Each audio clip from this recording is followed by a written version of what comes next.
Greetings YouTube viewers and welcome to another video on the Ian Bullock channel. It's Friday, October the 11th, 2024 and I'm recording this video from Norwich in Norfolk, East Anglia in the UK. What we're actually looking at here is some video footage which I recorded in December 2022.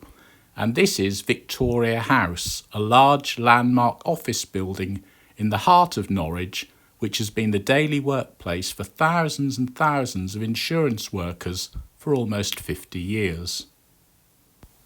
This prominent office building stands on land between Queen's Road, Brazen Gate and St Stephen's Road in the city centre.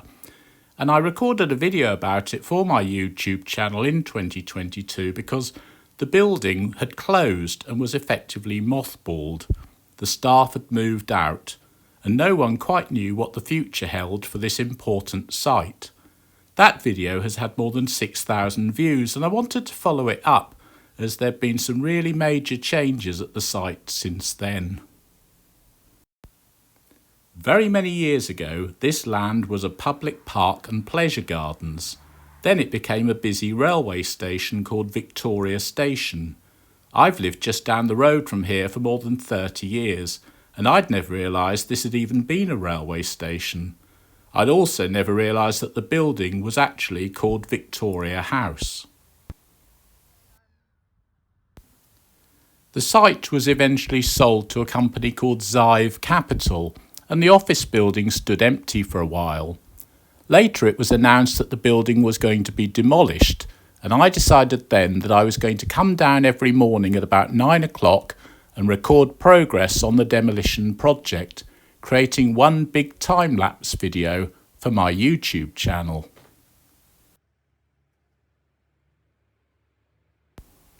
Unfortunately, despite all my best intentions, I never got around to doing anything about it. Fortunately, Brad Knowles was on the case. Brad used his mobile phone, a Google Pixel 6, to record some really interesting time-lapse videos from Victoria Street, beside the Marsh rear car park. Apparently the phone was delicately balanced on a back bedroom windowsill and left to record some of the initial days of the demolition project. Brad has very kindly allowed me to use his footage for my YouTube video, and I'm so grateful for his support. Thank you, Brad. Watching this really fascinating footage of this pincer device gradually pulling away lots of stubborn concrete from the side of Victoria House reminded me of two things. First of all, I really must contact my dentist and book up that overdue scale and polish treatment. It also reminded me a little bit of when people try to remove old bathroom wall tiles. That's always a tricky job. Now, before the demolition machinery got going, you'll have noticed that that entire wall on the end of Victoria House was just plain concrete. The whole thing had no windows. Now, I've been told that there was always an idea that Victoria House would eventually be expanded, and that accounts for why the car park has always been so large. Those plans never went ahead, and that wall remained plain for the building's lifetime. The major demolition here at Victoria House in Norwich has been carried out by a specialist company called Shorts, based in Bracknell, Berkshire. Now, I believe there have been noise and other disturbance issues, particularly for neighbouring residents of Victoria Street at the back of the car park. I was sorry to hear about that, but I guess that comes with the territory when huge buildings like this are torn down.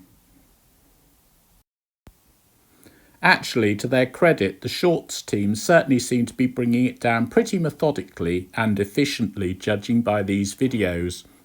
During autumn 2024 and probably before Christmas, I should imagine the main office blocks will have been completely flattened. Not being a demolition expert myself, I won't necessarily talk you through everything that's going on in this video. I've tried to create a mixture of old and new footage, all date stamped, so you can see the building before, during and after the demolition work, and I hope the video kind of speaks for itself. While I was standing in Brazengate recording some of my footage for this video, I got talking to an elderly gentleman who said he remembered Victoria House being built in 1975 when at the time he was working for Norwich Union in nearby Surrey Street. I was a 12-year-old Galston Grammar School boy when Victoria House was first opened, and this would have been such a statement building back in its day, thoroughly modern and built for the future. Well, a lifetime of about 48 years, as it turned out. But chatting to this gentleman got me thinking, really. I'm now aged 61, and I've got to the point where I can remember buildings first being put up and then being demolished during my lifetime. They never seem to last all that long. The two examples which immediately spring to mind are the Marina Centre on Great Yarmouth seafront and the Splash Leisure Pool at Sheringham, both of them rather funky buildings back in the day. I seem to remember that the Marina Centre on Great Yarmouth's Golden Mile was built round about the time I was in the sixth form, 1981, something like that, and I do recall it being a really impressive leisure centre back in the day. More recently, of course, the place has been knocked down and replaced with something more modern, and that's been during my lifetime. Similarly, there was the Splash Tropical Leisure Pool on Weybourne Road, Sheringham. Now, I remember North Norfolk District Council being very controversial by deciding to build this leisure centre, and I remember attending the digging of the first turf in the mid-1980s. I also remember when the Splash Leisure Pool was officially opened by Diana, Princess of Wales, around about 1988, when I was working as a senior journalist for the Eastern Daily Press and North Norfolk News at the Cromer office of the EDP. Just like the Marina Centre at Great Yarmouth, the Splash at Sheringham also became rather old, tired and outdated. That was demolished and has since been replaced with a new leisure centre, which I think is called the Reef. So that's just two examples of prominent Norfolk buildings which have both been planned, built and demolished within my lifetime. And I don't suppose back in 1975 that anyone in Norwich expected that Victoria House would be demolished in 2024. What you're seeing now will never be seen again in Norwich city centre because this major office block is being demolished, and by the time you watch my video it'll almost certainly have vanished altogether.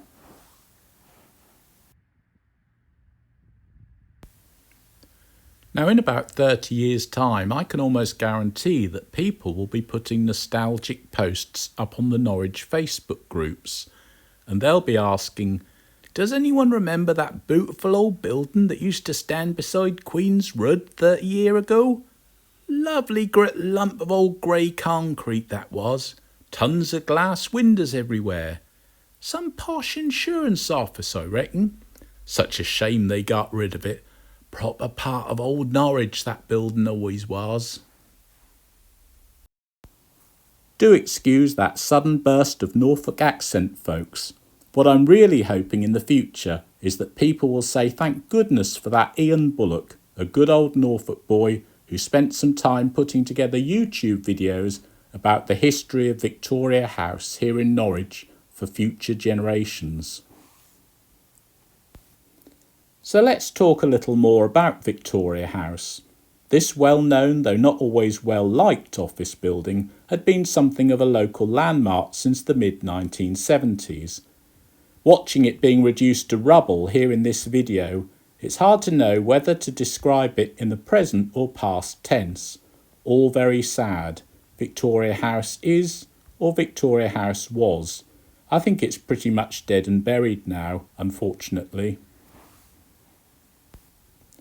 Although some of my YouTube viewers have disagreed, I would say it was originally built in the Brutalist style, with all that endless concrete and those huge expanses of glass, a style which was popular in the 1960s and 70s architecture around the UK for office blocks, shopping precincts, social housing schemes, multi-storey car parks and many other uses. This building, Victoria House, was maybe a little more diluted, not quite so jagged and certainly less Eastern Bloc, in-your-face brutalist as some of its older 1960s counterparts. I always felt Victoria House was more discreet, streamlined and understated, set back from the busy road with room to breathe and softened by an envelope of trees and green landscaping. From various conversations I've had over the years, I know that many of the good citizens of Norwich regarded this office building as yet another blot on the landscape of our fine city, a ghastly giant mothership from Planet Ugly which had crash-landed on Norfolk soil. Not me though, for I always had something of a soft spot for the beige concrete monolith we called Victoria House. Back in its 1970s heyday, of course, this would have been an ambitious and state-of-the-art new office complex for Norwich, building on the city's international reputation as a centre of excellence in the booming financial services sector. A landmark statement building purpose-built to house one of the biggest financial workforces in the city, it would have been both a symbol of success and a celebration of commercial wealth. When it first opened in 1975, this building was originally called Bland Payne House and was built for the insurance business Bland Payne. Through a series of mergers and acquisitions, it subsequently became Sedgwick, known by local people as Sedgwicks, and then it became part of the global insurance specialist Marsh McLennan, based in America. By the time I filmed Victoria House in winter 2022, the Marsh staff had already moved out and relocated to more modern offices at Willow House on Broadland Business Park, on the edge of Norwich. Before the COVID-19 pandemic of 2020, more than 1,000 staff had worked in this building. One of the things I particularly admired about Victoria House was how, despite its enormous proportions, the office block itself was comparatively modest within the scale of its site. The offices were admirably set back from the ring road, with a frontage framed by charming gardens and greenery. Gardens which over the years provided an unlikely inner city home to a range of flora and fauna. It's almost as if the 1970s architects were saying, yes, we want a flipping great concrete office block, but that doesn't mean we can't also have the most impressive front garden in the street. Before the Demolition boys started wreaking havoc, the Victoria House landscaping was a haven for nature and a welcome green lung beside the choking traffic fumes of the busy inner ring road. I'm really hoping that all that wonderful wildlife won't have been annihilated during the demolition process with all the noise, dust and upheaval. Thousands of Norfolk people over the years have parked in the Marsh car park because every Christmas the company opened it up as a charity fundraising scheme, and people who worked at Marsh acted as voluntary marshals to help raise thousands and thousands of pounds over the years for many good causes. I'm sensible enough, of course, to realise that many people will have been pleased that Victoria House has finally been demolished, that blot on the landscape. They probably cheered as they walked past the demolition site every day. I don't know whether I'm just overly sentimental or I just look at things in a different way to other people, but I always felt really sad when they first announced that Victoria House in Norwich was going to be demolished. For all of its boring beige blandness, let's not forget that this building had been a daily home to thousands of Norwich office workers for something like half a century. I never worked for Marsh myself, but I guess office life is much the same across the city. The highs, the lows, the promotions, the retirements, the Christmas do's, the hen nights, the laughs, the office gossip, the tinsel decorations and office mince pies in December, the World Cup sweepstakes, the chats over the photocopier, the birthday cream cakes. It's the people, after all, who give buildings their soul. Many Bland, Payne, Sedgwick and Marsh employees made friends for life in Victoria House. They met their future husbands and wives. They socialised together, went on holidays together, created memories together. And yet now that lifetime place of work is just a pile of twisted metal and crumbled concrete. All very sad.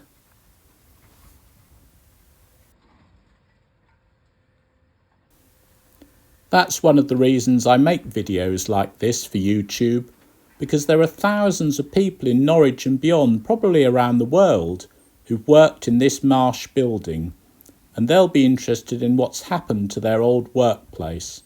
Plus, a video like this is one for the history books, the archives of local life, a major Norwich building that's come and gone. So I guess it's just a question now of what will happen to the Victoria House site after the demolition project. At one point, people suggested the old building should have been converted into student accommodation or flats, but that never happened. They wondered whether or not the building would be reused for offices, but I just don't think there's much demand now for commercial office space, particularly in an old building that was probably quite hard to reconfigure and repurpose. Despite my sentimental attachment to the lovely old Victoria House, I'm afraid there was probably no alternative but to bulldoze it and start all over again. At one point, someone suggested that the site would become a very large supermarket. I can't see that really happening with Sainsbury's so close by, and I don't think there's much of an appetite for retail development in the city centre at the moment.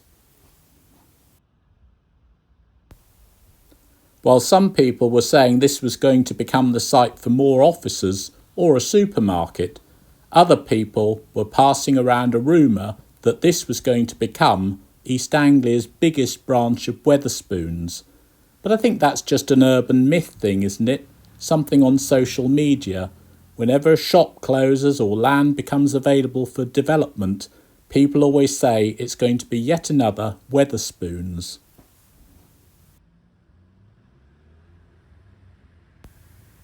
The future for this very large plot of land alongside Queen's Road is in the hands of Zive Capital and local planning officials. I've been told that plans are being drawn up for some kind of build-for-rent scheme. I'm imagining blocks of apartments in landscape gardens with parking, rather than smaller townhouses. I'm just not sure. We need to get a closer look at the plans once they've been released and put before Norwich City Council.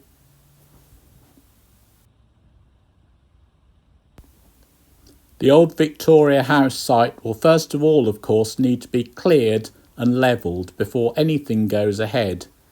And I'm sure the aim will be to maximise the site, with maybe some social housing thrown in alongside the other buildings. We shall see. You can see from this video that there are certainly major changes going on at the site with the demolition project, and I hope that I've been able to give you a taste of the before and after here at Victoria House.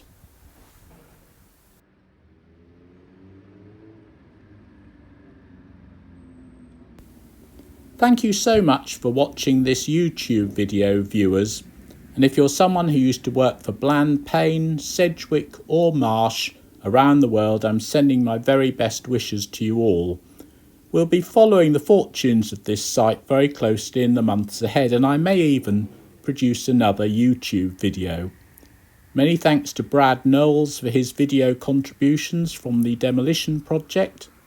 This is Ian Bullock in Norwich, Norfolk, UK, and it's Friday, October the 11th, 2024.